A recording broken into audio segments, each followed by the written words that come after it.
Assalamualaikum warahmatullahi wabarakatuh. Waalaikumsalam warahmatullahi wabarakatuh. Sebelumnya terima kasih ibu-ibu udah mau datang ke sini menyempatkan waktu di sini. Perkenalkan terlebih dahulu saya Fitri Novita, mahasiswa Universitas Muhammadiyah Tasikmalaya, D3 Keperawatan.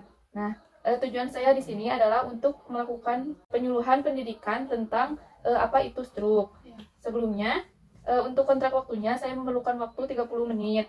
Nah, untuk rangkaian acaranya, untuk yang pertama yaitu pembukaan, yang kedua yaitu pemaparan materi, yang ketiga ada tanya jawab, nah yang keempat adalah penutup. Untuk mempersingkat waktu langsung saja ke materinya ya Bu. Ya. Sebelumnya ibu-ibu tahu gak apa itu stroke? Stroke yang itu yang nggak bisa digerakkan kan, Neng? Iya, nah penyebabnya ibu tahu gak apa? Enggak. Nah, saya akan menjelaskan apa itu stroke. Nah, stroke merupakan penyakit yang menyerang otak. Otak membutuhkan suplai oksigen yang dibawa oleh darah melalui pembuluh darah. Nah, apabila aliran darah terhambat akan menyebabkan kerusakan pada otak dan menyebabkan hilangnya sebagian fungsi otak. Nah, berdasarkan penyakitnya, stroke dibagi menjadi dua, yaitu ada stroke iskemik dan stroke hemoragik. Nah, untuk perbedaannya, stroke iskemik yang paling banyak terjadi karena penyumbatan di pembuluh darah yang menyebabkan. Stroke iskemik terjadi karena penyumbatan di pembuluh darah yang bertugas membawa oksigen dan nutrisi ke otak. Nah, untuk stroke hemoragik yaitu terjadi karena pecahnya pembuluh darah arteri di otak. Ya, hal ini bisa terjadi karena beberapa faktor, yaitu salah satunya hipertensi.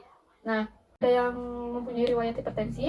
Ada, Neng, saya. Nah, ibu hati-hati ya, karena hipertensi adalah salah satu gejala penyebab terjadinya stroke. Kenapa bisa begitu? Karena saat tekanan darah terlalu tinggi, itu akan menyebabkan pembuluh darah pecah. Nah, saat pembuluh darah pecah, maka akan menyebabkan stroke. Nah, selain hipertensi juga ada penyakit lain yang dapat menyebabkan stroke ini, yaitu seperti diabetes, obesitas, kolesterol, dan gaya hidup tidak sehat seperti merokok atau jarang berolahraga. Itu merupakan penyakit yang menyerang secara tiba-tiba. Maka dari itu ibu-ibu wajib tahu bagaimana tanda dan gejala stroke itu. Nah, di sini saya akan menjelaskan tanda dan gejala stroke. Untuk mempersingkat dan mempermudah ibu untuk mengingatnya, bisa disingkat menjadi face, yaitu F-nya face atau wajah. Nah, ibu-ibu bisa melihat apabila ada keluarga atau tetangga ibu yang terkena stroke, ibu bisa melakukan face ini. Nah, untuk yang pertama itu face atau wajah, minta pasien untuk senyum dan lihatlah apakah salah satu wajahnya turun atau tidak. Nah, yang kedua yaitu arm atau lengan. Nah, minta pasien untuk menggerakkan kedua lengan. Lihat apakah kedua lengan bisa digerakkan atau tidak. Nah, yang ketiga yaitu speech atau bicara. Nah, minta pasien untuk berbicara dan lihatlah apakah bicaranya pelo atau tidak jelas. Nah, yang terakhir yaitu time atau waktu. Nah, apabila ibu-ibu menemukan tanda dan gejala seperti itu, segeralah bawa pasien tersebut ke rumah sakit atau ke puskesmas terdekat. Setelah mengetahui gejala dan tandanya, sekarang kita akan membahas bagaimana sih cara mencegahnya, yaitu dengan cara gaya hidup sehat, bersih. Langsung aja. Yaitu yang pertama, contohnya seperti tingkatkan konsumsi sayur ataupun buah-buahan. Makan makanan seperti beras, kentang, daging sapi, daging ayam tanpa kulit ya Bu, karena dalam kulit ayam mengandung banyak lemak yang bisa menyebabkan kolesterol. Berolahraga secara teratur. Ibu bisa mengikuti kegiatan seperti senam, aerobik, ataupun zumba minimal 1 kali dalam seminggu. Nah, untuk yang ketiga yaitu kurangi makanan-makanan yang asin atau bergaram, contohnya seperti gorengan ataupun makanan-makanan yang mengandung banyak santan. Nah, yang terakhir hindari merokok ataupun hindari asap rokok. Apabila ada keluarga atau tetangga ibu yang sudah mengalami stroke, bisa dilakukan atau ibu ajarkan rentang gerak atau mobilisasi room. Nah, room ini bertujuan untuk melatih kekuatan otot atau kekakuan sendi yang dialami oleh pasien stroke. Nah, selain itu bisa juga dengan cara mengecek tekanan darah secara teratur, minum obat secara teratur yang dianjurkan oleh dokter, dan menghindari makanan-makanan yang mengandung garam dan lemak. Nah, ibu-ibu, mungkin materinya sampai di sini. Apakah ada yang mau ditanyakan? Ada, Neng. Ya, silakan Bu. Nah, apakah yang mengalami stroke itu bisa sembuh secara total atau tidak?